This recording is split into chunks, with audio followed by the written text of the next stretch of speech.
Fala pessoal, bem-vindos a mais um episódio aqui do Pod Disco. Eu sou Jorge Andrade e hoje, para continuar com os discos de hard rock glam, né, na década de 80, né, que estão fazendo 40 anos em 85, né, eu fiz o Doc and the Lock and Key e com o mesmo convidado eu vou fazer um episódio de uma banda muito especial, né, que é o Twisted Sister Come Out and Play. E nada melhor do que chamar o cara que não é pra ele é o melhor do Twisted Sister até hoje, né? Então, é o grande Leandro Amarradi aí, novamente participando. Se apresente novamente, Leandro, né? Obrigado, Jorge, pelo convite, né? A gente determinou isso depois que a gente terminou de gravar o Under Lock and Key do Docking. Você comentou que não conhecia ninguém que gostasse do disco. Eu falei, como assim, né? Vamos fazer o disco, eu adoro esse disco. Na verdade, eu sempre fiquei na dúvida entre ele e o Loves for Suckers. E eu descobri depois de dar, né, mais umas ouvidas aí para poder fazer esse capítulo contigo, aí esse episódio, eu descobri que ele é meu preferido. E, curiosamente, é meu favorito também. Olha isso, aqui, ó. Então, nós concordamos em uma coisa mesmo, né? E perguntando então aqui, né, Leandro, como você conheceu esse disco e o Twisted Sister? O Twisted Sister foi uma das primeiras bandas do glam metal, do hair metal ali que eu conheci. Na época, como eu já falei algumas vezes aqui, eu comecei a escutar heavy metal, né, no começo. E bandas de rock clássico, né, tipo AC/DC, daí participei pro Iron Maiden, escutava Dio, escutava Metallica, e o Twisted Sister, meu irmão, tinha uma coletânea, que é aquela Big Hits Nest Cuts, de 92, que tem lá as principais hits da banda, mas falta muita música, inclusive, eu tenho uma música só desse álbum, e não tem nenhuma do Loves for Suckers, por exemplo. E eu comecei a escutar lá. Então, ele praticamente foi a primeira banda de glam metal, de hair metal que eu escutei, e não tem como você, com 14 anos, escutar as músicas do Twisted Sister e não viciar, não adorar.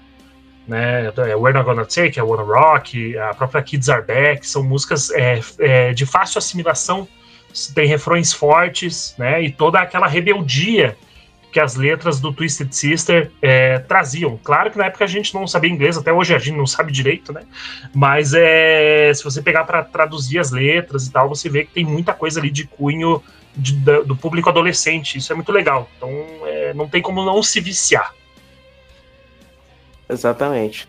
E você lembra quando você ouviu esse disco aí? Quando você ouviu ele o Come Out and Play muito tempo depois. Muito tempo depois. Eu lembro que a gente começou daí a gravar CDs no computador, e aí a gente começou a pegar o Stay Hungry separado, o Can't Stop Rock and Roll, e veio o Come Out and Play e o Loves for Suckers, que foram os que eu mais gostei, que se aproximam muito mais do hair metal, do glam metal dos anos 80. Não que os outros não sejam, mas os outros são mais heavy metal tradicional, com algumas músicas ali radiofônicas, né, mais, com um cunho mais pop.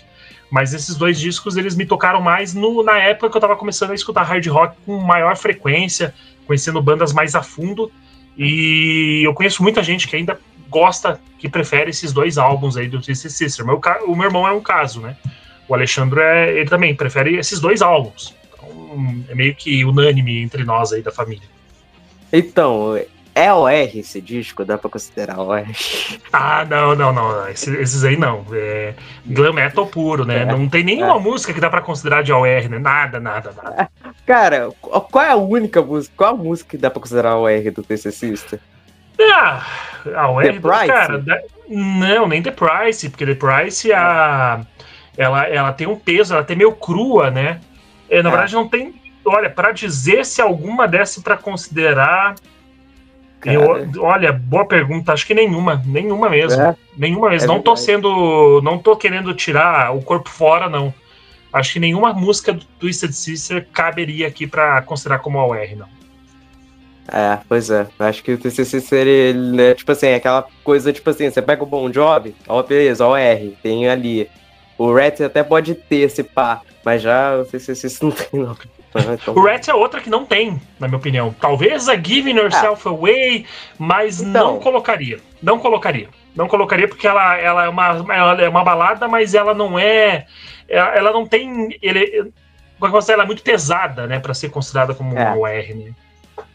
Pois é, exatamente. Né? E, cara, falando da minha relação, Twisted Sister foi uma das primeiras também, só que eu não gostava, porque eu achava o Snyder Feel pra um caralho. Você achava? Ainda é, né? Ainda é, claro, né? Pô, lembra da capa do Stay Hungry, que você fez o meme lá da Elba Ramalho? Da Elba, pô, cara, eu olhava e falava, pô, esse cara é feio pra caralho, eu não via. Então, assim, eu via o clipe de Goiânia agora, até que eu achei, porra, que cara feio do caralho, não ouvia. E aí eu tinha o The Blade, né?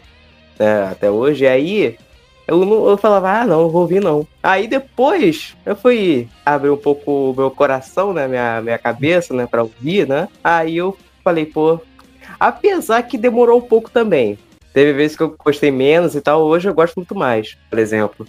Acho que talvez se deve à produção também dos discos também, que aí me incomodava um pouco também, porque a gente tava conversando até um pouco, que eu acho que o Twisted Sister, o melhor produzido, se for analisar o Love is for Circus, de resto, assim, claro que tem aquelas diferenças nos hits, né? Porque a Wanna Rock e o Wanna Gonna Take são muito melhores produzidos do que, sei lá, SMMF, ou do que Captain Howdy, ou que Don't Let Me Down, por exemplo. Né? São muito melhores produzidas, né? E aí talvez tenha um pouco disso. Mas hoje em dia eu adoro, é uma das minhas favoritas ali do Glam ali, né? Na minha opinião, né? E esse disco em questão, eu lembro por causa do Alice Cooper, né? De Recruit to Your School, né? O clipe ali, né? Que aparecia e tal, aí aquele clipe que eu tava revendo, que coisa horrorosa aquele clipe.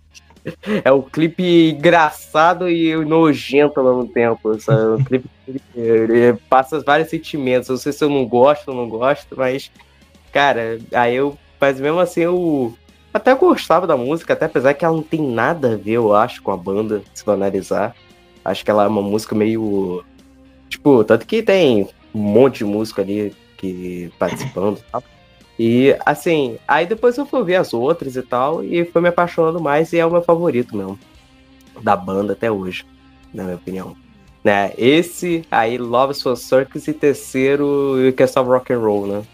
Aí o pessoal vai ficar maluco se eu não citar o Stay Hungry, mas Stay Hungry fica em quarto, ou quinto, talvez, né? Nem vou considerar o disco de Natal. Mesma posição, eu colocaria. Nem considero o disco de Natal, porque de Natal não dá. Não dá pra considerar, e muito menos o de regravação. Né? Os americanos têm esse costume, né, de fazer esses discos de Natal que eu acho sem graça pra caramba, mas lá vende e faz sucesso que, nossa, eu acho muito chato e muito cafona, idiota, assim, sabe? É coisa de americano, entendeu? Tem voto. Coisa de americano. O Halford também fez até discos de Natal, até, inclusive, nossa. Né? Aí só escuta aquele barulhinho da águia do TikTok lá.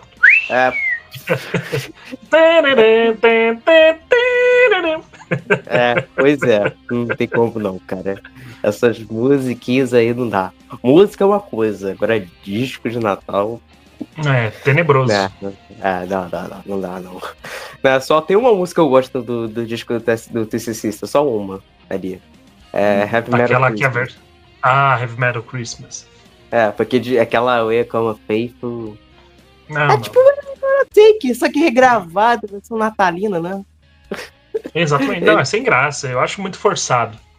Eu lembro até numa entrevista, na época, o Dee Snider falou, eu li na Road Crew, o Dee Snider falou assim, olha, a gente só vai voltar a gravar disco se esse álbum vender muito bem. Aí a gente vê se tem a possibilidade de voltar e gravar alguma coisa inédita. Tipo assim, forçando a galera que tava lendo a entrevista, ó, comprem isso aqui se vocês quiserem um novo álbum. Uhum. E ninguém comprou esse pá, né? Ninguém, não deu certo, né, cara? Apesar que, assim, pra época, 2006, ele até vendeu bem. Ele entrou nas paradas, e eu lembro que ele até ficou entre os melhores álbuns de Natal do ano e tal, mas, putz, totalmente descartável, né? Pois é, não dá não. Mas falando um pouco até da ficha técnica do Camarón Play, né? Ele é o quarto álbum de estúdio da banda, lançado em 1985 pela Atlantic Records, gravado em 85 no estúdio The Hit Factory, em Nova York, e com a produção do Dirty Dicks, que produziu Scorpions, produziu o Accept também, né? Se não me engano, acho que ele trabalhou com o Doc, se não me engano, isso. também. Né? E que é a produção de bem diferente, que pelo que eu ouvi dizer era pra ser o Bob Ezrin, até. Diz que tem a história que o Snyder ele tentou chamar o Bob Ezrin, só que aí o que acontece... Acho que o que ele queria é que esse disco ia levar o Twisted Sister pro mainstream, sabe? Tipo, além das bandas de hard e rock e tal. Então, assim, aí tinha uma que era mais pesada, aí tinha uma música que era pra ser meio que uma balada grandiosa e tal. Aí o Bob Ezrin escutou e falou, olha, eu ouvi aqui, não gostei de... Acho que não achei grandes coisas, não. Aí o Disney ficou tipo, que é isso e tal, não sei o quê, sabe? Né, e... Né, falando da questão dela serem em tons menores, né, em comparado às mais de sucesso e tal. Aí ele falou, não, aqui a Wanna Rock também é em tom menor. Mas ele falou, mas parece em tom maior. Né, isso que se diz ele aí, né, Bob Ezrin não produziu, né. Também porque ele chamou o Bob Ezrin porque, né, o Bob Ezrin não tinha feito nada grandioso, se for analisar, né. E os singles lançados desse disco foram 3, né, que é Leader of the Pack, lançado em novembro de 85, You Want What We Got, lançado em fevereiro de 86, e Precursor School, né, também lançado em 86, né, que inclusive, né, não teve clipe para You Want What We Got, não teve clipe, só as duas, né, Leader of the Pack e Precursor School, né, que tiveram apenas, né. E vale lembrar que também nesse meio de 84, né, quando eles lançaram, né, o Stay Hungry, que é o disco de maior sucesso, né, que tem, tanto que tem as clássicas, né, You're Gonna Take, I Wanna Rock, The Price, dá pra considerar um pouco também, né, ali, né, apesar daquela guitarra feia pra o caralho, aquela do início, cara, mano, quando eu escuto aquela música eu falo, é o Roupa Nova, entrando, cara, que banda. Até uma ofensa pra Roupa Nova, né? Até uma ofensa, porque aquele solo de guitarra ele é muito feio, concordo. Ele poderia ser feito de uma forma um pouco, talvez com mais ligados, né? Algo um pouco mais sutil, às vezes até numa guitarra slide ia ficar até mais bonito do que com aqueles bends ali, tudo esquisito e comendo, não comendo nota, mas umas notas atravessadas, assim, que não precisava, sabe? Exatamente. Exato, nossa. É que o Eddie Orreda, né, cara, é um guitarrista muito simples, né? Ele toca bem, né? Ele faz uns solos legais, mas assim, ele é um cara bem básico, assim, né, cara? Ele tem sua limitação, não é à toa que a gente vê isso no Loves for Suckers, que pra quem não sabe, cara, os solos que tem ali é do Rev Beat, do Winger. Na época ele nem tava no Winger, eles estavam formando o Winger ainda, porque ele era músico de estúdio do Beau Hill, que produziu o álbum. Então, se você for ouvir a diferença que tem no álbum das guitarras, é absurda.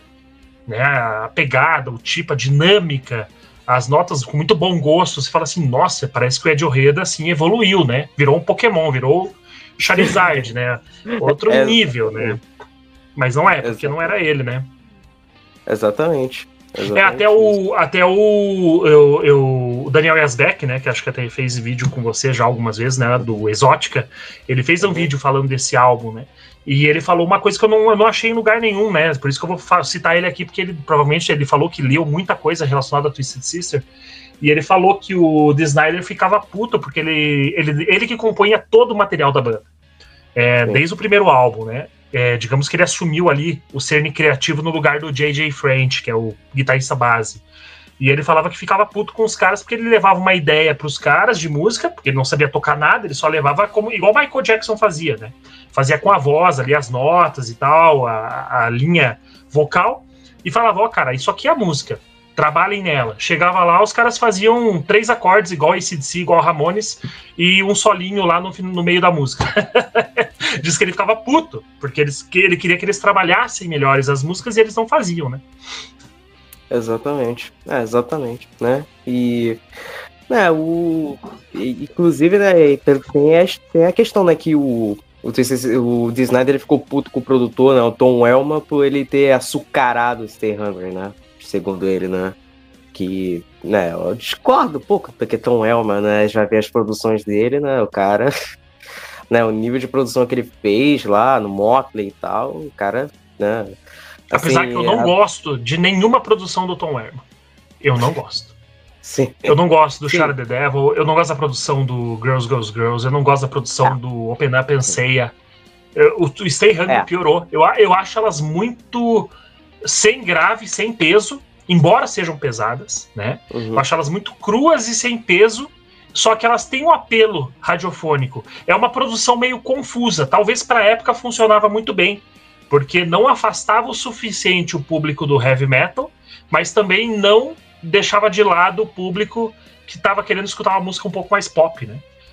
E se você for ver, não fica datado para quem ouve hoje, né? Para quem ouve, por exemplo, hoje uma produção do... vamos pegar aqui do Michael Wagner, que para mim é um dos melhores produtores. Tem muita produção ali que é bem datada, dá para ver que é algo bem anos 80, embora seja uma produção exímia, perfeita, né? Com baterias com bastante reverb, aquelas guitarras bem pesadas, né? Solos com bastante eco, né? Refrão. E só que do Tom Herman não, é uma produção mais básica, entre aspas, tá? Não básica no sentido de ruim. Eu acho que talvez por isso funcionava, talvez era o segredo do cara, né? Sim, exatamente. E tanto que você vê, né, o nível de produção, né, de Stay Hungry, por exemplo, da música, em comparação ao Wanna Rock, que parece que, tipo, parece que não são do mesmo disco, parece que é de discos diferentes, sabe, de outras searas, né, porque... Exatamente. Você pega a própria Bunny Hell, por exemplo, parece que cabe nos outros dois anteriores, nem parece que tá no maior sucesso da banda mesmo. Mas pra Bunny Hell combinou, né? Pra Burning Hell combinou, porque ela tem uma pegada quase doom metal ali, quase death metal, né?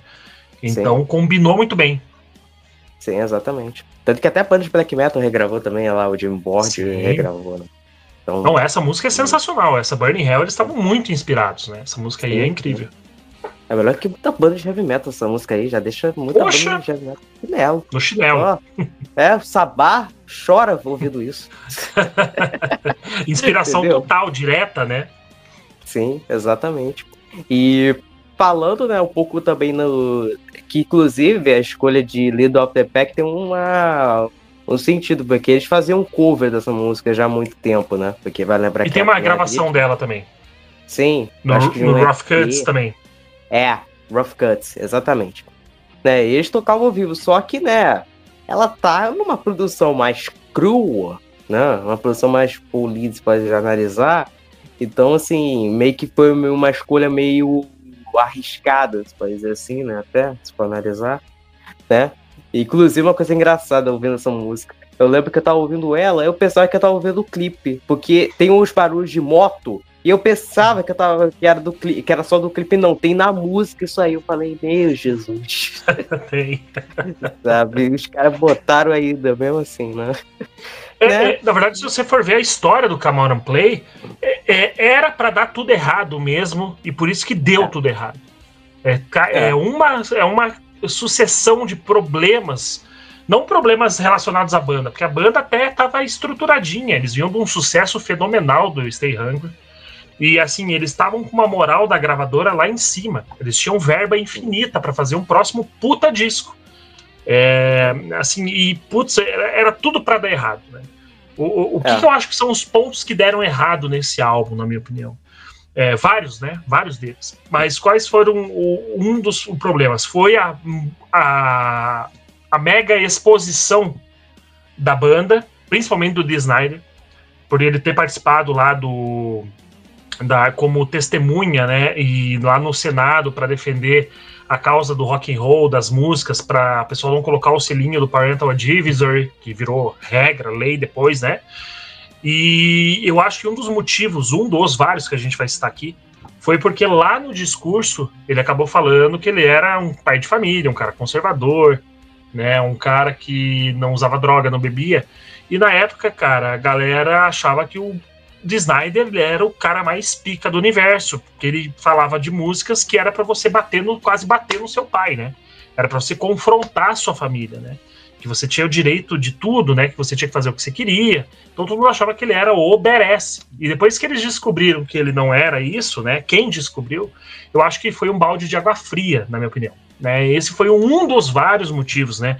Falam da superexposição também, porque tem uma parada no marketing, né? Na própria imprensa, que você tem um limite ali que você pode se expor para não cansar, para não virar, por exemplo, Mamonas Assassinas aí, né? Por exemplo, pra você não virar uma Virgínia aí que tá nas redes sociais aí, com agora propaganda das bet aí, chega um ponto que você não aguenta mais, você descobre quem é de verdade a pessoa, ou acaba enjoando e não quer mais ir atrás, né?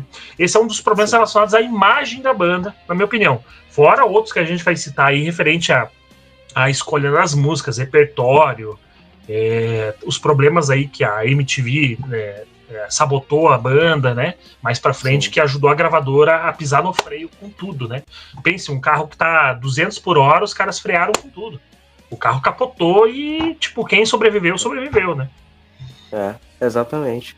Né? E falando, né, o disco, ele alcançou, né, um status de ouro ao vender mais de 500 mil cópias, que, beleza, até pra uma banda, né, até que seria um sucesso mais razoável, mas pra uma banda que tinha vendido milhões de cópias no Serrango, é meio que um fracasso mesmo, e tanto que a turnê também, né, teve uma baixa venda de ingressos, depois teve a saída do AJ Perel, por exemplo, né? Ele saiu depois da turnê, né? Em 86, né? Inclusive, né, eles lançaram até um home video na época, né? Que era um Come Out and Play the Videos, né? Que incluía, né, o We're Not Gonna Take It, I Wanna Rock, Leader of the Pack e Precursory School. Que nem foi relançado isso aí em DVD ou qualidade melhor, né? Digamos assim, né? Mas, né? Realmente eu acho que tinha isso mesmo. E tanto que, inclusive, você falou do Snyder, me lembrou, né? O traidor do movimento, né? Então, ele era o traidor do movimento. Basicamente, o traidor do movimento. Você falou de vendagens do disco, né? Até tem entrevistas, né, que o Snyder ele fala: olha, realmente, a gente não vendeu tanto quanto a gente queria. Até tem uma propaganda na MTV da época, de 1985, que eles falam dos álbuns que eram digamos, os preferidos da galera em 85.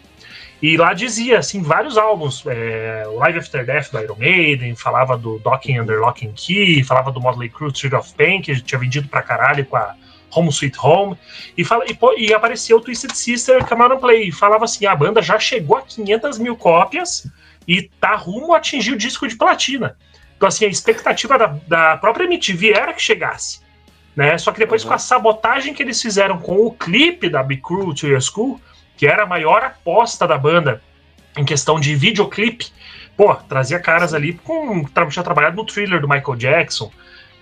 Os caras investiram alguns milhares de dólares ali na época para você gravar um videoclipe nesse naipe. Hoje em dia é caro, naquela época era muito mais caro.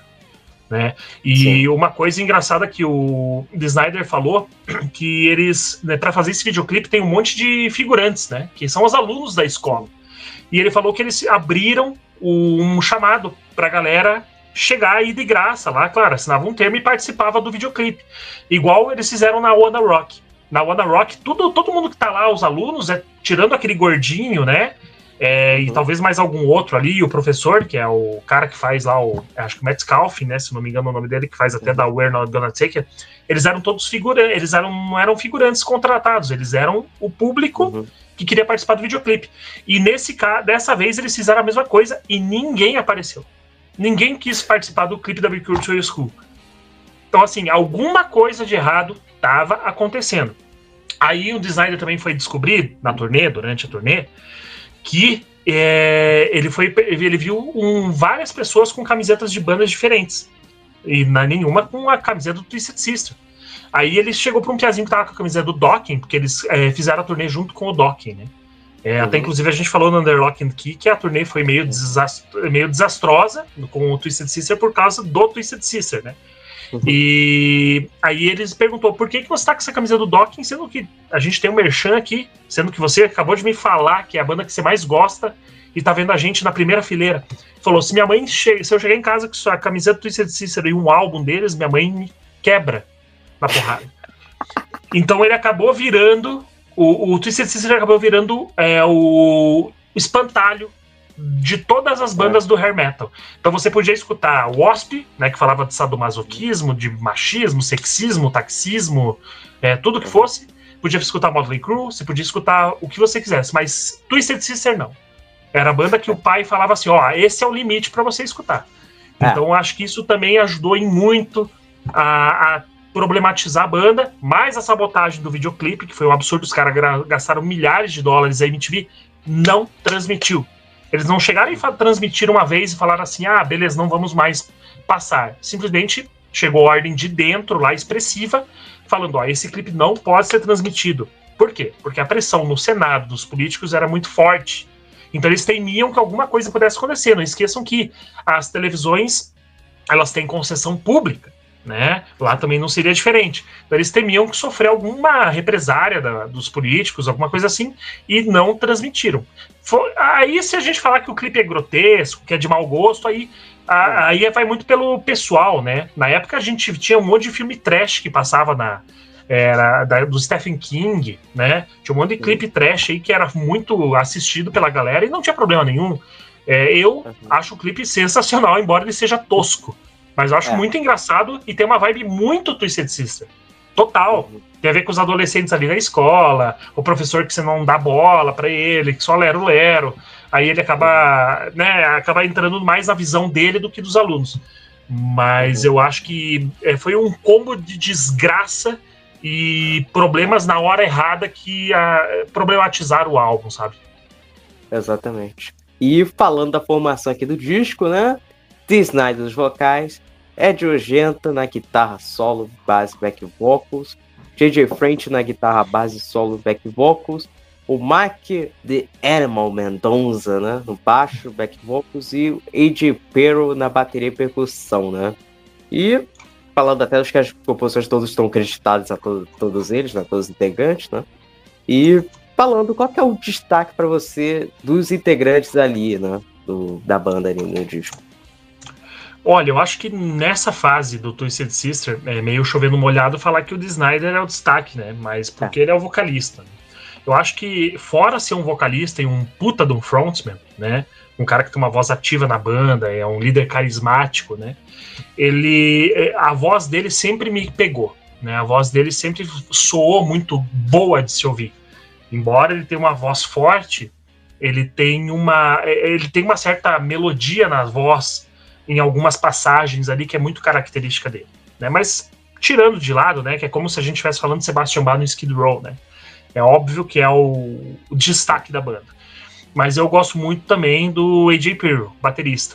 Eu acho ele muito bom, embora nesse disco aqui ele esteja um pouco mais reto, por causa das músicas que exigem, né? Mas a gente vai falar das outras músicas aí mais pra frente, mas você pega ali Kill or Be Killed, né? Você pega Out of the Streets, você pega a própria Come Out and Play, que abre o álbum. As linhas de bateria são muito gostosas de ouvir. Tem uma linha um pouco mais reta, mas assim, você vê que o A.J. Pero é um puta de um baterista. Mas ele se controla um pouco por conta do instrumental da banda, na parte das cordas, que é um pouquinho mais básico, né? Tirando o Marco Mendonça, o baixista que toca um pouquinho, toca um pouco melhor, em questão de não é muito limitado que nem os guitarristas, né? Assim, eu destacar, tirando o Dee Snider, claro, eu acho que o meu destaque também vai pro A.J. Pero e também pro baixo do Mark Mendonça, que algumas vezes o baixo dele se destaca bem. Inclusive, fala um pouco também da capa desse disco também, que tem o lance de você abrir a tampa e o Dee Snider ali, né? Aí, ó. Exato. Essa aqui é uma capa do vinil nacional, né? Então, nacional, o meu, pelo menos... Eu não sei se tiraram o designer daqui ou o meu que veio sem. Mas eu sei que o meu é assim, daí aparece o clipe. Mas eu sei que tem gente que tem o vinil, que abre assim e aparece o Snyder aqui colado. Sim. Né? É bem legal. E atrás a pichação que eles fizeram para tirar foto também. Aqui tudo Mark Wise, que é aquele famoso fotógrafo que fez capa aí para Deus e o Mundo nos anos 80. Até tem um vídeo dele no YouTube, ele explicando como que ele fez. Ele tem ainda como é que pode dizer assim, o portfólio com as escritas, a grafia, a pintura. É muito legal dar uma olhadinha lá. Você vê como que era feito antigamente, né? Hoje em dia é um pouco mais fácil, claro que não é fácil, mas é um pouco mais do que era na época, né? E diz que foi uma nota para fazer isso aqui. Porque essa tampa de bueira aqui, ó, até o meu no Nacional, ela tem um relevo. Ela tem um relevo, se você pegar. E pense na gringa que a qualidade é muito maior, né? Muito melhor a qualidade, né? Sim. E tinha um encarte que mostrava meio que metade deles maquiados ali, metade outra sem ali, né? Tipo, o meu não tem. Meu veio sem. Azar que o meu veio sem. Te assaltaram, eu comprei usado, então. né? Eu comprei usado, né? Era muito comum o pessoal pegar o encarte, né? Muito comum isso aí. Mas o meu eu comprei sem já. Eu acho essa capa muito boa, cara. Acho até melhor do que a capa da Elba Ramalho lá anterior, né? Mas eu acho legal até. Puta, as capas do Twisted Sister são todas legais. Eu acho que não tem nenhuma capa fraca. Todas são muito legais. Até aqui, ó, no CD tem. No CD tem aqui o de Snyder, ó. Esse de Snyder feião aqui que aparece quando você abre no CD aqui tem, ó. Exato. Aí você olha e fala, puta que pariu, fecha a tampa. Fecha a tampa. Sabe a cena do Predador e Schwarzenegger? Nossa, é feio pra caramba. Entendeu? Então, é isso, cara. Essa capa é muito boa mesmo. Né? Não, e diz que foi feita numa armação, né? E foi colocado mesmo asfalto. Diz que o Mike Wise ele tinha uma tampa de bueiro, que ele tinha um estúdio, né? Então ele tinha de tudo lá. E ele tinha uma tampa de bueiro mesmo. Ele acabou usando aquela mesma tampa. E ele acabou, eu não sei se a tampa ele chegou a mandar fazer aquele TS do Twisted Sister em cima dela, né? Então, realmente, os caras, pra fazer uma capa, por isso que parecia tão verdadeira quando a gente pegava, né? Olha pra capa, porque realmente ela era verdadeira, ela era feita, ela não é uma arte, né? Não é um 3D, não é um Photoshop, é o material mesmo, né? Exatamente, sim. Né, vamos já pro faixa a faixa, se tem algo mais a dizer, né? Olha, esse disco tem tanta coisa pra falar, mas tudo no cunho negativo, não das músicas, né? No cunho negativo dos problemas que teve, né? A gente já falou aqui todos os problemas possíveis que a banda sofreu no lançamento do disco, que fez com que ele não tivesse ido pra frente. Foi tudo no momento errado, né? Eu acho que isso acabou até desvalorizando o álbum pra quem veio escutar depois, né? Acho que a galera veio com o nariz torcido, né? E uma coisa também que eu acho que pode ter acontecido com o que acontece? O álbum ele veio com toda essa prepotência de ser como se fosse uma ópera rock, né? Vamos supor assim, né? Algo meio um thriller do Michael Jackson versão heavy metal, né? Ele veio toda com essa proposta. E eu acho que acabou afastando os fãs mesmo. Até aquele fã-clube do Twisted Sister, que é o Sick Motherfucker, que ficou muito famoso no começo dos anos 80, que fazia com que até foi motivo até de opção do Dee Snider aceitar o Tom Herman como produtor, porque eles chegaram e falaram assim, olha cara, a gente tem 200 mil fãs espalhados pelo mundo, por causa do Sick Motherfucker, que era o fã-clube deles. Aí ele falou assim, vocês querem mais 800 mil que a gente vai conquistar com essas músicas? Aí vocês atingem disco de platina. Né? Então, assim, já tinha uma base muito formada ali do Twisted Sister, mas essa base do Sick Motherfucker meio que ele abandonou a banda. Diz que o Snyder via que nos shows essa galera não estava indo mais nos shows. Porque acredito que o posicionamento deles do álbum, né, a super exposição da banda, toda aquela questão do envolvimento dele falar que ele não era mais, que ele era um pai de família. Então, acho que aquela galera que era nova nos anos 80 estavam começando a crescer, ficar mais velhos e começaram a partir para outros estilos de banda. Talvez essa seja uma visão minha, né? Possa ser também uma questão de mudança de geração ali também, geracional. Porque ainda tem um lance, né? Digamos assim, quando você é jovem, tipo assim, você comprava o disco e tal, né? E aí meio que você pensava, pô, era uma coisa minha e tal, aí depois vira coisa do meio que modinha, entendeu? Isso, entendeu? Exatamente. Sabe? Tipo, por exemplo, que houve lá o Metallica, o Stranger Things, por exemplo, que tem teve a galerinha reclamando lá. Seria que, pô, mas aí por motivo mais bem pior, bem ridículo, mas enfim, né? Mas assim. O Black Album do Metallica, o Black Album do Metallica, né?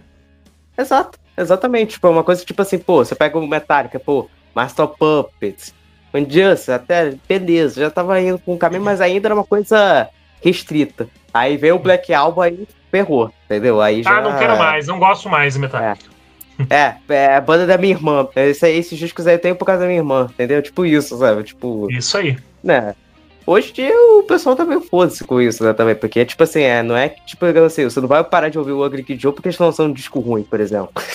Sabe? Tipo, é você tentar, tipo assim, os caras irem lá pra comprar e tal, e pensa, pô, agora no mundo todo, né? Então aí vou afastar mesmo. E acho que teria sido ainda pior para esses fãs se o disco saísse do jeito que o Snyder queria ser pá. Então acho que seria ainda pior. Na verdade, assim, saiu meio que no jeito que ele queria, né? Eu acho que esse foi o problema. Talvez faltou talvez uma grande música, uma grande balada, né? Eu acho que o Snyder confiava muito no taco dele. O ego do Snyder nessa época estava muito inflamado, né? Sim, ele participava de programas na MTV, acho que um ano depois ele virou VJ. Ele, nessa época, lançou um livro que era eu até esqueci o nome do livro, mas é um guia de sobrevivência para adolescentes, que foi escrito por ele. Que ele é um livro meio biográfico, meio de autoajuda, que vendeu muito bem, inclusive. Né? Acho que foi um ano depois ele acabou lançando esse disco. Então, assim, o ego dele estava muito inflamado. Então, realmente, ele não... até. Isso, exatamente. Ele comprou a academia quando ele ficou rico, né? Segundo os relatos lá na biografia dele. Mas eu acho que ele, depois que a poeira baixou, né? Que ele viu que ele tava na merda, ele olhou pra trás e pensou assim, putz, eu poderia ter feito um pouquinho diferente. Mas pense você, né? Até então, tudo que ele tinha feito tinha dado certo. Por que agora não daria, né? Então, isso é normal de um artista, né? Mas eu acho que daria muito mais certo se não fossem essas sabotagens que eles tiveram com a questão política e o envolvimento da MTV. Sim. E também eu acho que faltou o dedo do produtor também ali, né? Também. Acho que eu precisava de um produtor, talvez, que, olha, então faz um outro caminho, se você quer fazer e tal, porque o cara tá num nível que, digamos assim, nem ele apresentava pra banda, tipo, olha, isso aqui não, parece ser que ele tinha virado o dono da banda, meio que, tipo assim, o cara que, eu sou o cara e acabou, né? E tanto que eu falei que ele comprou a academia que, sabe, ele era zoado, aí meio que pra se vingar, comprou a academia lá, todo o negócio, né? Comprou um monte de carro e tal, sabe? Digamos assim, meio que isso, né? Porque, né? Exatamente. Mas entendam, tudo isso que a gente tá falando aqui não é que a gente eu amo o disco, é meu predileto. Sim. Eu acho que o disco merecia vender muito mais, eu acho que a nível do Stay Hungry, inclusive. Só que realmente teve todas essas sabotagens aí que problematizaram o resultado do disco. Exatamente, né? Eu concordo mesmo. E vamos por faixa a faixa já? Bora, vamos. Daí, qualquer coisa, se aparecer alguma lembrança aqui de alguma informação, a gente vai acrescentando ali junto com as músicas, né? Exatamente. Então, começamos já o disco, né? O disco começa com a música Come Out and Play. Come out and play! Que tem a introdução inspirada no Warriors, né? Que é o personagem lá, o Luther, que ele fala Come Out to Play, e aí eles mudaram, né? O lance, né? Come Out and Play. Que o Snyder ele tentou chamar esse ator, inclusive, que fez esse personagem, né? Mas aí, segundo ele, o cara falou, não, é porque eu não quero ficar marcado por esse personagem. Aí o Snyder ficou puto, porque toda vez que esse ator aparecia, ele reprisava esse personagem. Tem ele no Comando para Matar, no Schwarzenegger, tem... Não lembro agora um outro filme. Teve um outro filme que ele até usou o nome do personagem lá, o nome do Warriors e tal. Aí o cara pensou, porra, o cara me recusou pra mim dizendo que não quer ficar marcado se ele faz esse personagem, então... E aí foi o próprio Snyder que fez, né? Que você escuta ali o som ali. E, cara, eu acho uma boa abertura, né? Na minha opinião. É uma abertura muito foda, na minha opinião. É bem pesada. A bateria eu acho que se destaca bem ali, né? Além da voz do Snyder. Então, pra mim, é uma grande abertura. Melhor que a do disco anterior, inclusive, na minha opinião. Bem melhor até. O que você acha dela? Não, eu acho, pra não dizer, eu acho a melhor música do álbum. Né, disparado. Ela é uma excelente faixa de escolha, mas você leva o nome do álbum, não é à toa. Ela tem todo aquele suspense da intro, que é referente ao filme que você comentou. Uma das coisas engraçadas que tem, a gente falou de produtora aqui, né? Ela dá um contraste tão grande quando começa a introdução, né, com os vocais, porque os vocais eles estão bem altos em relação à música, né? Então, assim, mesmo você escutando num volume baixo, às vezes eu ponho ele aqui no meu som, uma aparelho de som aqui de casa, e assim, o berro que o Snyder dá é propositalmente muito mais agudo que o restante da música, realmente. É algo que, assim, foi proposital, provavelmente, e realmente você leva um susto na música. E fora E fora que o solo dela é muito bem feito, né? Tem bastante alavancadas. É um solo muito bem feito pelo Eddie Orreda, né? Que eu até critiquei aqui, que ele tem uma linha um pouco mais basal, né? E eu acho que essa música aqui é perfeita. Talvez o que melhoraria ela, talvez seria a produção, que a gente comentou aqui do Dirks, né? Talvez se ela tivesse uma repaginada. Ela ao vivo é muito boa, até inclusive, né? A versão, ela para ser tocada ao vivo, ela é perfeita. E eu acho que é uma puta faixa de abertura aí. E merecia um destaque, merecia um videoclipe, até inclusive naquele DVD que você mencionou, que foi lançado na sequência, depois que eles tiveram a sabotagem, eles lançaram o DVD com os videoclipes para poder pegar um público que pudesse assistir os videoclipes, já que o da Big Culture School não podia ser transmitido na MTV, alguém precisava assistir. E tem o começo desse DVD, aparece como se fosse um mini videoclipe. Aparece aquela introdução do álbum, no comecinho para apresentar o DVD. Aparece o Dee Snider surgindo assim no ferro velho.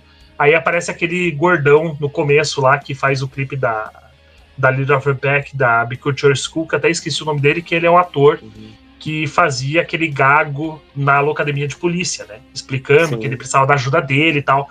Então é uma faixa que eles poderiam ter feito até um videoclipe um pouquinho mais ali pra frente, já fazer um videoclipe nem que fosse ao vivo.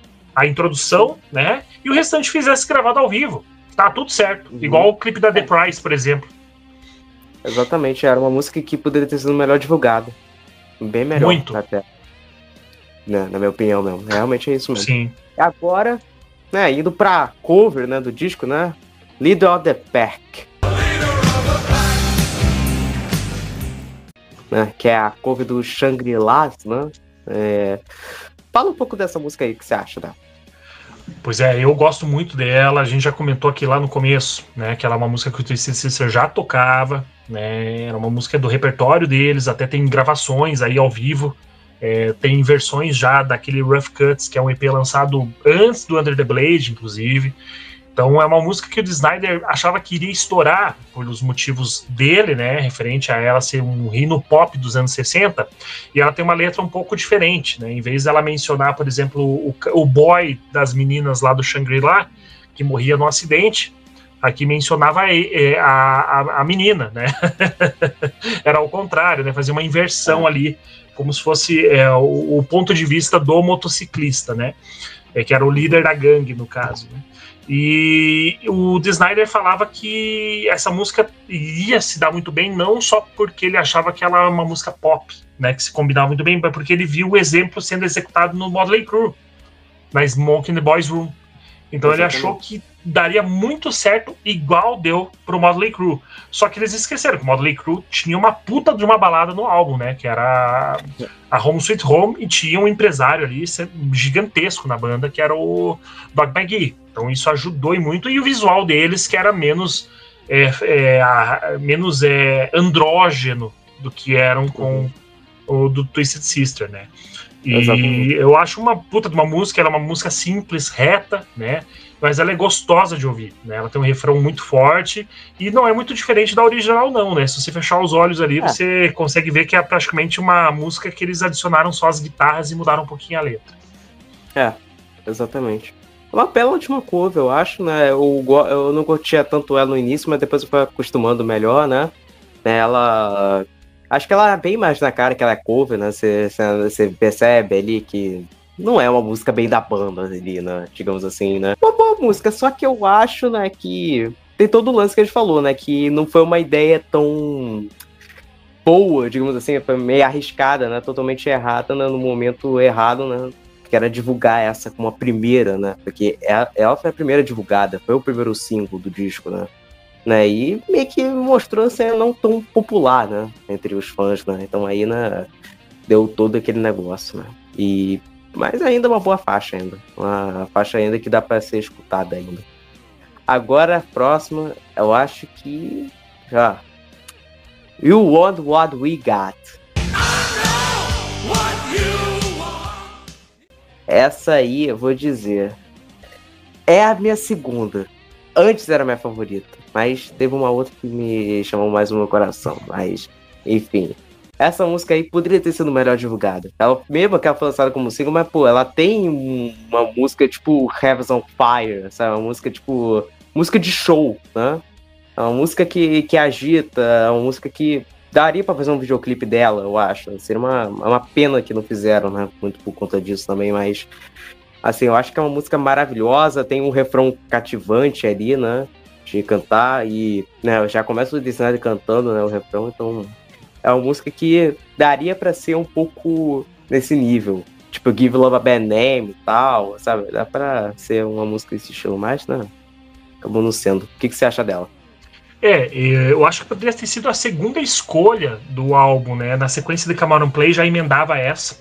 Porque eu acho ela uma cópia da We're Not Gonna Take, assim, uma cópia no bom sentido, né? Ela tem estruturas diferentes, né? Mecânicas diferentes, mas ela é bem pra cima, uma música bem engajada, né? Talvez com alguns ajustes ali ela poderia ficar até melhor, talvez poderia se tornar até melhor a música do disco.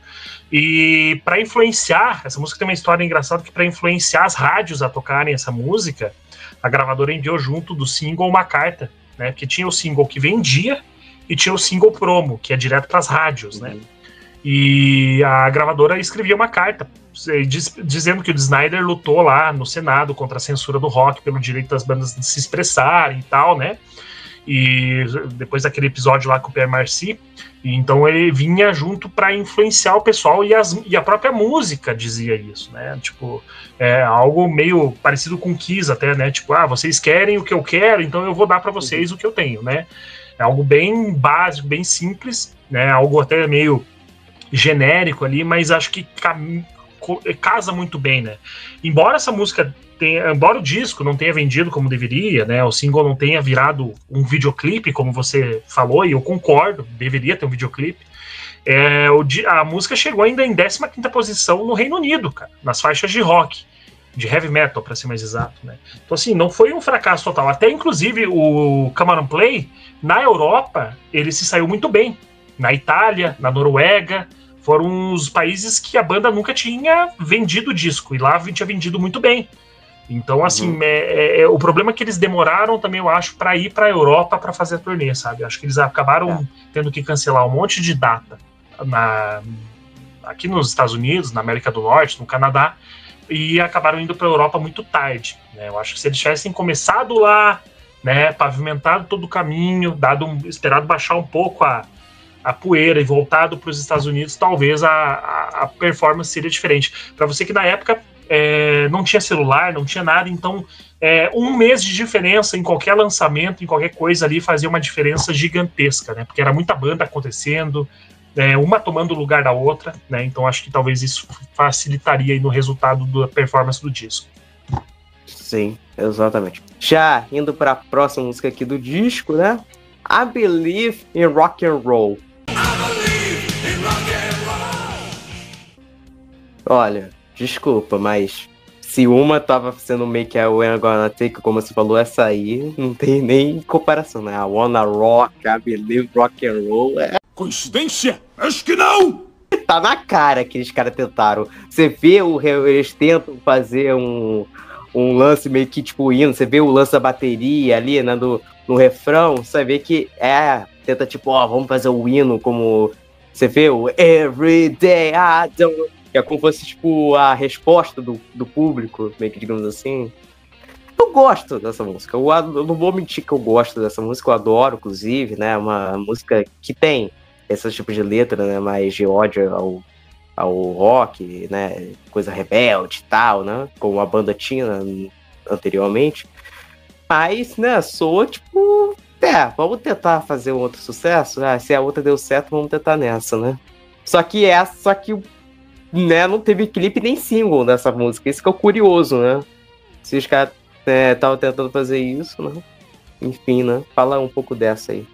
Ela merecia também, concordo, um videoclipe, sair como single.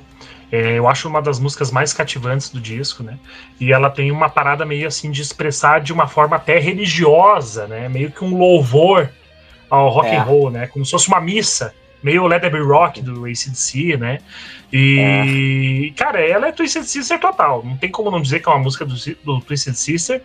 E merecia mais atenção, sabe? E até, se eu não me engano, eu sempre confundo. Nos shows que eu fui deles aqui no Brasil, quando eles vieram numa turnê, que eles passaram por Curitiba, Eu não lembro se eles tocaram essa, eu acho que eles tocaram essa música e tocaram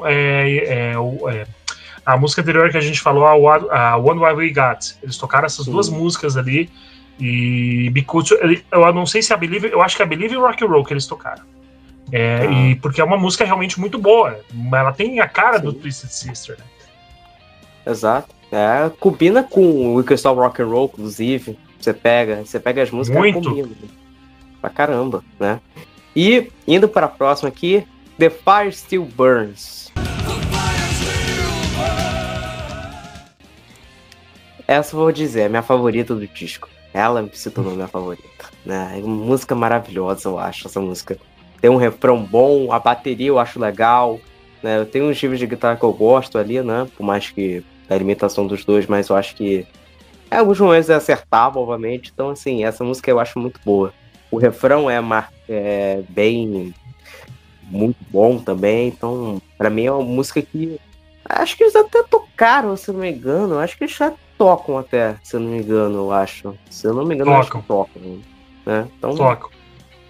Que é curioso, né? Que o disco ele não vendeu tanto, mas parece que a banda gosta desse disco, né? Por incrível que pareça, né? Digamos assim, se for analisar pra tocar, pelo menos, grandes músicas, né? Muita música desse disco, né? Porque é diferente de disco, sei lá, você pega, sei lá, o Subhuman Race, Skid Row mesmo toca poucas vezes. Acho que só Sebastian mesmo que vai tocar mais de 5 músicas, digamos assim, né? Ou outros discos que você vê que os caras nem tocam tanto. Tipo o Treat of Pain, do Motley Crue mesmo. Tipo, os caras tocam 2 músicas do álbum.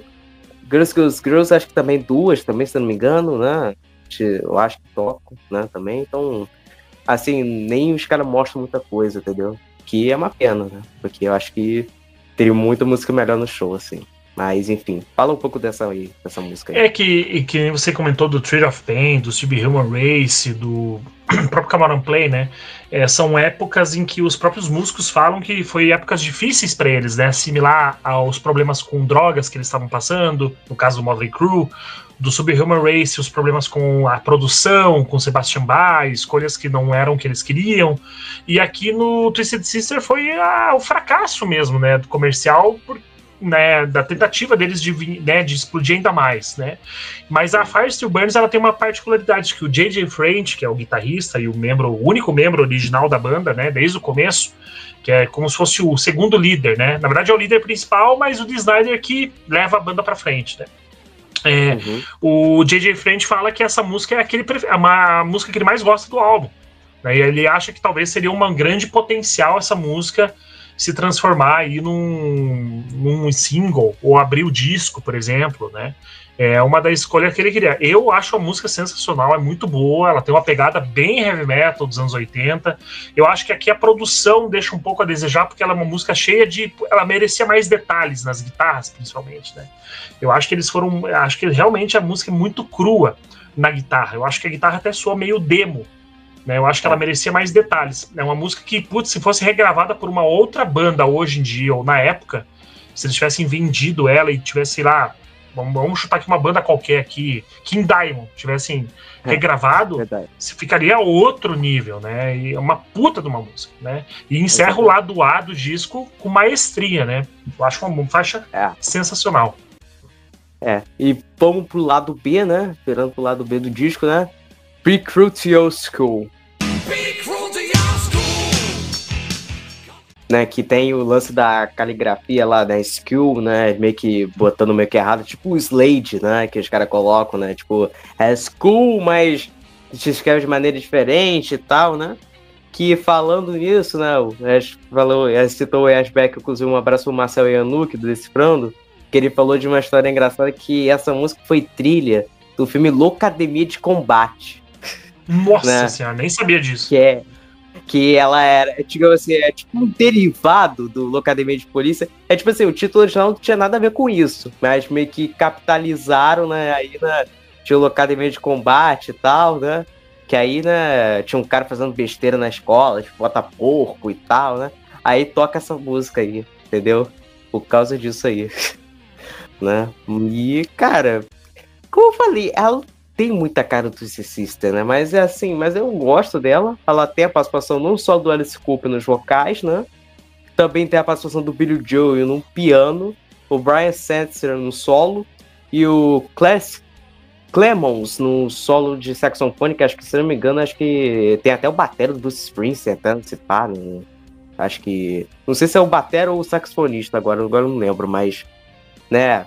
Agora a gente falou, né, do lance do clipe, né, que foi banido, né, da MTV, né, que o Snyder ficou tipo, como é que a gente vai regravar, né, todo o negócio, e o clipe acabou morrendo na praia, né, e, né, é um clipe estranho, pra mim ele é, eu não sei, eu tenho vários sentimentos em relação ao clipe dessa música, então, né, fazer o quê?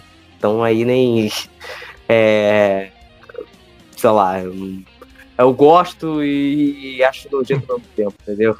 É tipo, sei lá, um clipe bem zoeiro mesmo. Tem um lance lá deles acordando aí, né? Aí quebra e tal. É um clipe que eu acho bacana até mesmo. E foi o último single do disco, né? Que é uma das mais conhecidas, né? Acabou sendo uma das mais conhecidas do disco, né? Por conta também pela participação do Alice Cooper, né? Que Alice Cooper, inclusive, não tava numa boa fase ainda. Não tinha o Trash ainda, pra lembrar, né? Já tá até 2 discos muito bons, inclusive o Race Fist tem o Well e o Constrictor, né? Constrictor. Mas não era nessa época ainda. Acho que, era um ano antes. Por aí, Tem uma diferença mesmo. Acho que o Constrictor, ele é pouco antes, eu acho. Eu não lembro. Não, o Constrictor é de 86. Então ainda ele não tinha nem lançado o Constrictor ainda, pra você ter uma ideia. Pois é. Né? Ele tava numa fase, assim, que... Ele tava naqueles discos lá, New Wave dele, aquele Dada... Aí Special Forces é um pior que o outro, aqueles discos lá. Senhora. Flush the Fashion. Pois é, disco ruim pra caramba, né? Dos caras, né? Não dá não, né? Mas, enfim, né? Eu acho uma boa faixa, na minha opinião. Fala aí um pouco. Essa é a música, realmente, na minha opinião, que mudaria a história do Twisted Sister se não tivesse tanta sabotagem, como a gente falou aí, da MTV, problema dos clipes, envolvimento ali que... sei lá, porque assim, naquela época tinha que ter videoclipe. Tinha que ter, a gente vai reforçar sempre aqui na mesma tecla, quem tá assistindo vai falar, porra, mas os caras só sabem falar isso. É que tinha que explodir o videoclipe. Tinha que ter. E na época você pega as bandas Motley Crue, Rat, você pega, sei lá, qualquer banda, Poison, tinha que ter o clipe com historinha, né? Quem veio quebrar essa parada de clipe com historinha foi o Bon Jovi. O Bon Jovi começou a lançar clipes deles tocando ao vivo. E a banda explodiu, então mudou um pouco ali. A partir dali mudou a estrutura de como fazer videoclipes, ainda que muitas bandas ainda mantinham os clipes com historinha, que era bacana. Mas precisava, eles investiram muito, a gravadora investiu, eles achavam que ia dar certo e a sabotagem foi crucial. Mas é engraçado que essa música, eles tocam até hoje, elas nos shows, até hoje não, a banda se desfacelou, né, terminou faz tempo, né, voltaram, fizeram uns shows assim, em paralelo, né, porque em comício, em apresentações pontuais, mas eu lembro que no show daqui eles tocaram essa música. E, cara, eu acho que ela tem tudo a ver com o Twisted Sister, mas ela é a mais diferente do Twisted Sister, se você for ver. Realmente, ela tem uma pegada muito mais rockabilly, mais rock and roll, mais um iê, quase um Beatles da vida, né? E eu acho que ela foi a única música que entrou na coletânea lá, Big Hits Next Cuss, de 92, que foi até isso, aquela coletânea foi escolhida pelo J.J. French. Então, as músicas que estão lá, pode ver que a maioria delas são dos primeiros álbuns. E o J.J. French não gosta muito do Come On and Play, não gosta do Love's for Suckers, mas tem essa música lá. Então, realmente, eu acho que ele gosta. A banda gosta dessa música.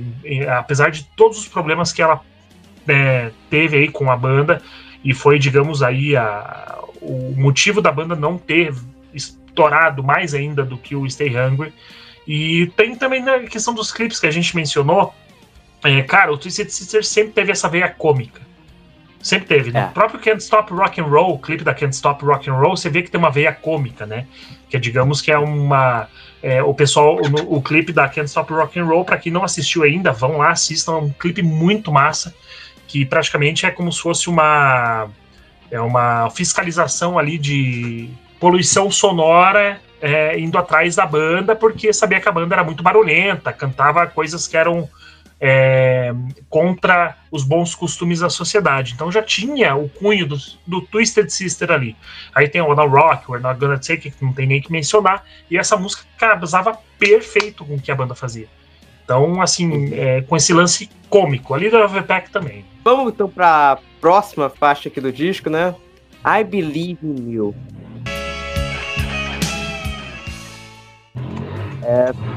Baladinha, né? Mas vou te falar que essa acho que eu acho a pior do disco. Na minha opinião, a pior. Né? Assim, porque ela tá uma balada. Ela tem umas partes que eu gosto mesmo, tal, né? O refrão até. Mas eu acho que por essa produção, acho que ela sabotou por isso. Acho que se ela fosse com uma produção melhor e tal, não é que teria virado uma The Price, mas teria virado uma música de responsa até, uma música, né, uma música mais pouco, né, desse lance da balada dramática, baladinha e tal, mas, né, acabou acho que não sendo grande coisa não, eu acho, né. Lá pra frente vai ter uma balada que eu acho bem melhor, bem melhor, enfim, né. Fala um pouco dessa aí. Eu também acho, mas é como o Twisted Sister sempre, na The Price, por exemplo, né, ela é uma balada heavy metal, né? A Believe in You também é uma balada de heavy metal, então ela tem aquela melancolia, aquele peso, aquelas guitarras dobradas, mas uma coisa que eu acho engraçado, que você falou da produção, que é o produtor, o Dirty Dirks, que a gente já mencionou aqui desde o começo do álbum, ele praticamente é considerado um sexto integrante do Scorpions, né, pra quem não sabe. Então ele produziu praticamente todos os álbuns dos anos 80, se não me engano, um dos anos 70, né, dos anos 80, e terminou, acho que no Face the Hit, se não me engano. Não, terminou no Savage Amusement. No Savage Amusement, isso. Não, no Crazy World terminou, né? Não, Savage Amusement, porque Crazy World é um outro produtor, né? E ele começou no E-Train em 75, eu acho, 75. Isso. Aí terminou no Savage Amusement. Então tá, foi um erro meu aí. O Jorge já corrigiu a gente aqui.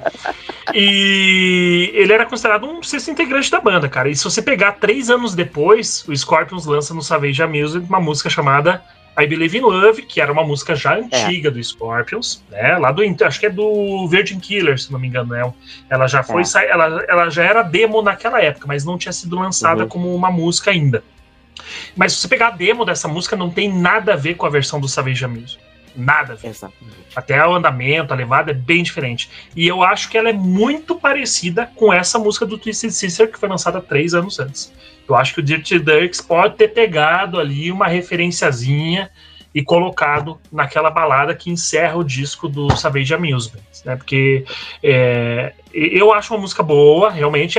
Talvez uma das músicas mais fracas do álbum. Eu gosto dele por inteiro, não pulo essa música, adoro ela, mas é um dos pontos baixos ali do disco. Tipo, eu deixo ela passar. Tipo assim, se eu não estiver muito longe, eu posso até pular. Mas se tiver ali, beleza, eu toco ali de boa, entendeu? Tipo, botar essa com faixa bônus, ninguém liga pra faixa bônus, né? Então, assim, daí o pior é que eu prefiro a Believe in Love do que essa música aí. Isso que é o pior, né? Se for analisar... Sim, bem mais construída, né? Bem mais construída, né? Acho que aí a produção é diferente, né, do Dirty Dirks, né? Ele teve uma produção diferente, né, pros Scorpions, né, do que no Twisted Sister nesse caso, eu acho, né? Porque ali ele tava querendo copiar a Styria, né, do Leopard. Ali ele tava querendo se influenciar por aquilo, né? Então, por essa questão, né, pelo que eu ouvi dizer. Mas, indo pra próxima aqui, né, Out on the Streets. Né, que a cada música com esse nome de Streets, né? Wild on the Streets, Running Wild on the Streets, mano, a tara de banda. Tinha que ter uma música com o nome de Streets, né? Isso, né? Pô. Fala aí um pouco dessa música aí. Essa música eu acho muito parecida com o Dokken, né? A gente tá falando de produtores aqui que estão chupando músicas, né? Eu acho que é uma boa referência do Dokken, né? Ela tem uma introdução de baixo, uma batera bem marcante ali no começo da música. É uma das melhores faixas do disco, na minha opinião, uma puta música que poderia ser tocada nos shows até hoje. Ela tem um pré-refrão muito forte e um refrão bem poderoso, assim, que dá na orelha, sabe? É uma faixa totalmente esquecida do disco, criminalmente subestimada, cara. Eu acho uma das melhores faixas do álbum. E se eu não me engano, ela aparece naquele DVD que a gente... Naquele DVD não, naquele VHS que tem os videoclipes. Se eu não me engano, tem alguma parte daquele VHS lá com os clipes, um intervalo ali que aparece um trechinho dessa música. Então era uma música que poderia ter sido trabalhada melhor. Mas teria sido melhor se fosse lançado como single, lançado com um clipe, aí teria sido mais melhor estudada, né? Pra mim, eu acho essa música maravilhosa, cara. Eu acho melhor que a anterior, né? E acho, assim, né? Eu acho que por estar no lado B, né? Por isso, né? Porque quando as músicas do lado B, elas não... Tirando, talvez, a Precursory Skill, né? O resto, tipo assim, o pessoal não liga muito, né? Pra essas partes, né? É um patinho feio, né? Entendeu? Aí nem acompanho tanto, mas eu acho muito bom. O baixo, a bateria é muito boa nessa faixa, então é uma boa música com um refrão também que é meio chiclete, né, que gruda um pouco na cabeça também, eu acho, mas, né, pena que não teve tanto sucesso assim, né. Agora indo para a próxima, Looking Out for Number One.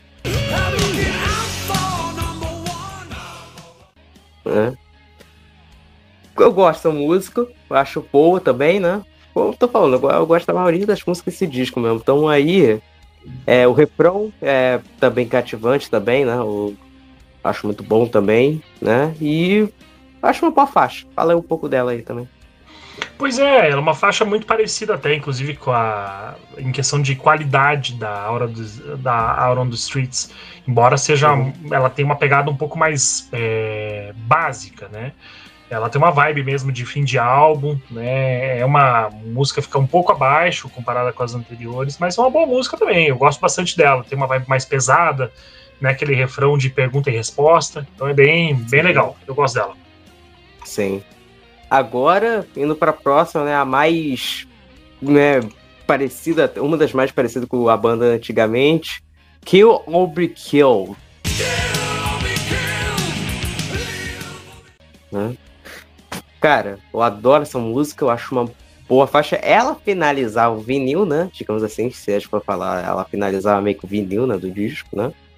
Eu acho muito boa, ela é bem parecida com o Twisted Sister de antes, né? Mais pesado. Ela é quase uma Bunny Hell.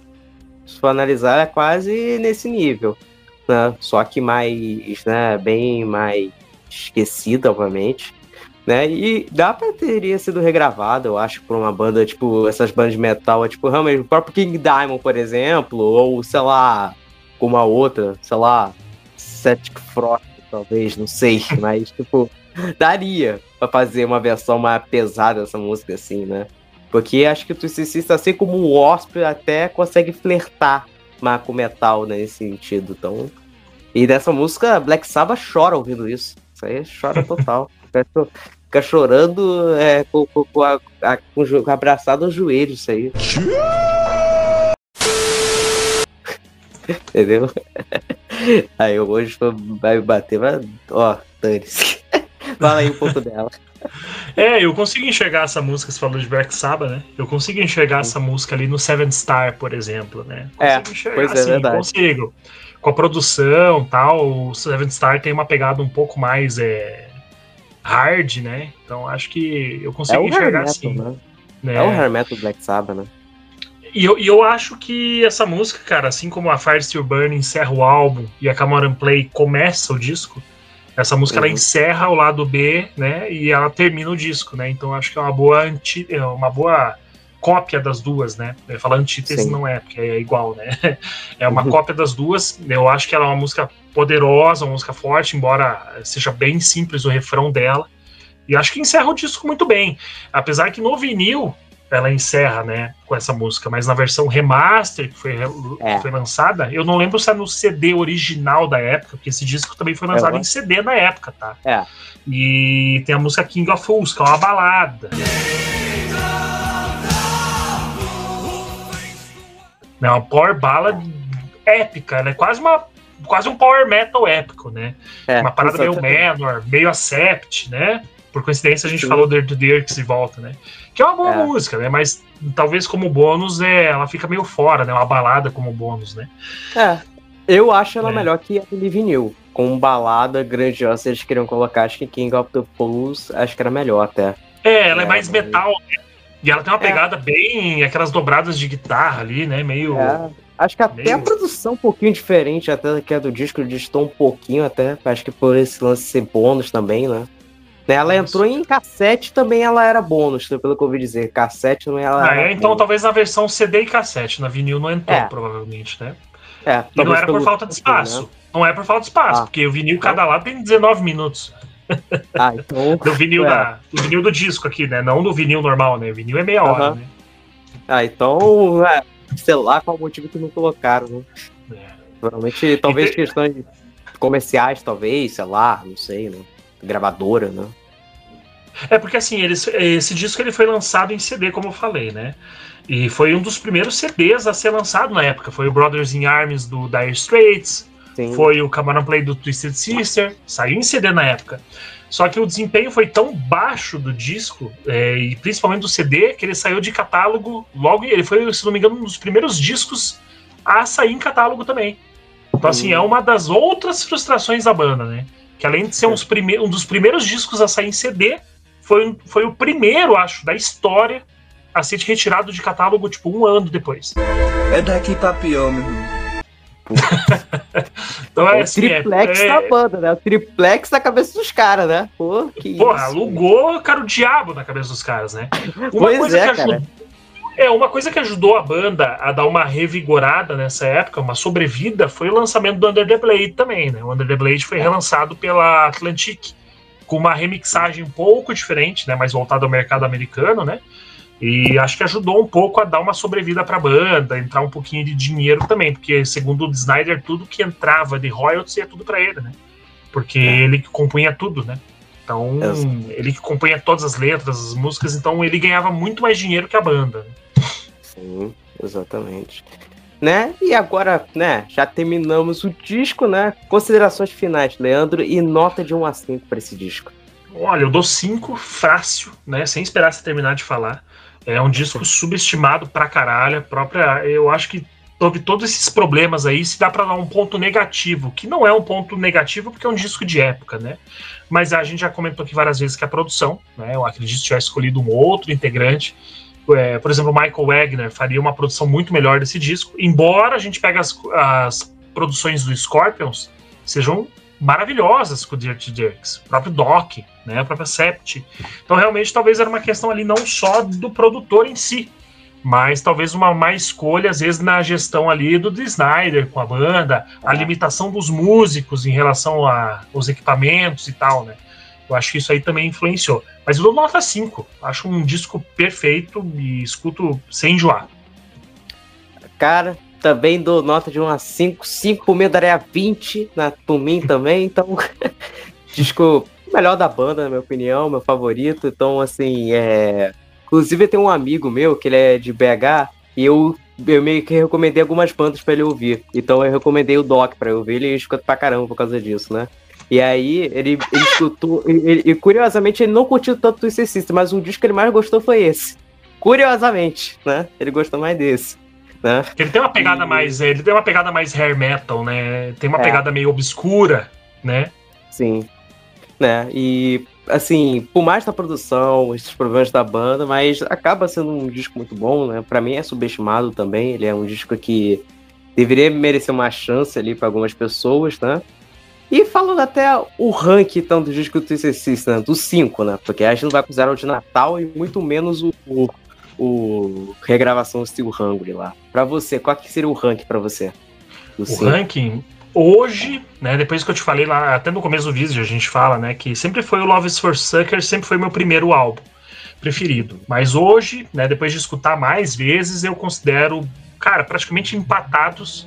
Mas se for pra desempatar, eu colocaria o Cameron Play. Né? Cameron Play, o Love is for Suckers, colocaria o Can't Stop Rock and Roll, o Under the Blade, por incrível que pareça, em último lugar, tirando o disco de Natal, né? O Stay Hungry.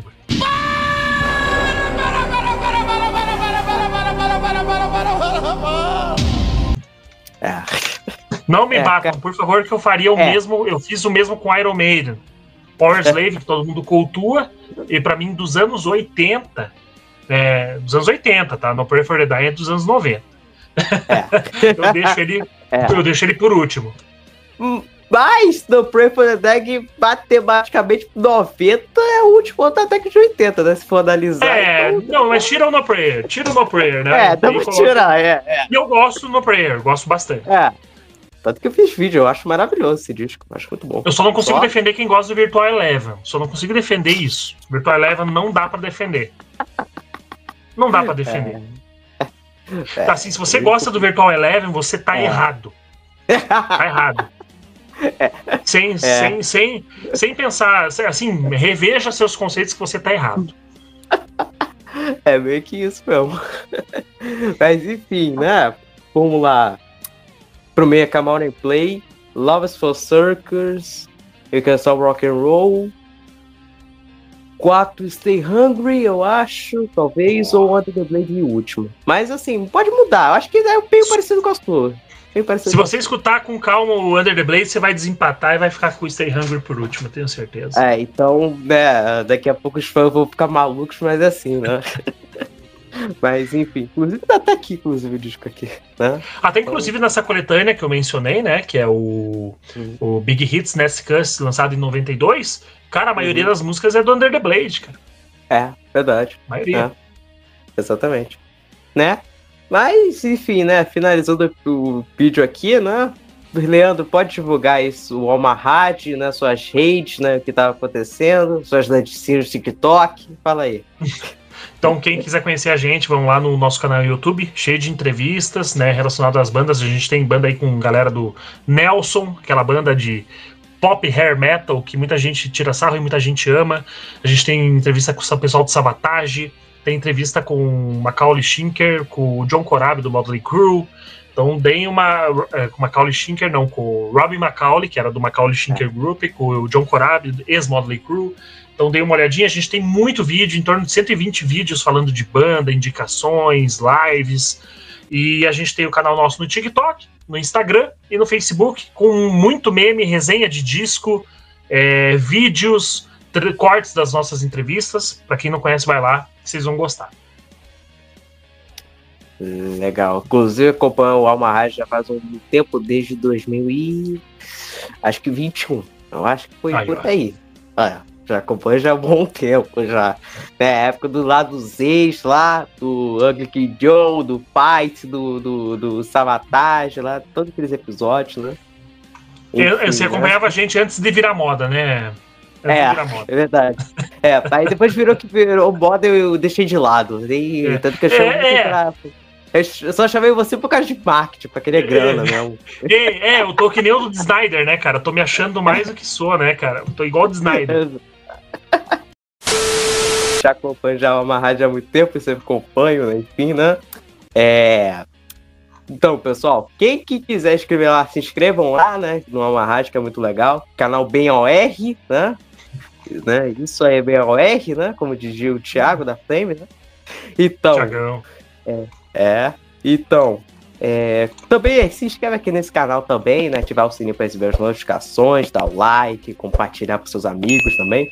Compartilhar também, seguir, né, nas plataformas de áudio, né? Caso você não tenha tempo de ver em vídeo, você pode ouvir em áudio também de boa, né? Que aí você pode estar sem ter muitos problemas, né? E também segue o Instagram aí, né? @podcast poddisco sem o segundo D, né? Só poddiscos, né? Digamos assim. E é isso, né? Também tem um grupo WhatsApp também, né? Que segue lá também quem quiser entrar, né? Para comentar sobre assuntos aleatórios, sobre também o canal também, né? Então é isso. Valeu, Leandro, por participar mais uma vez e nos vemos numa próxima. Até mais. Valeu. Obrigado pelo convite.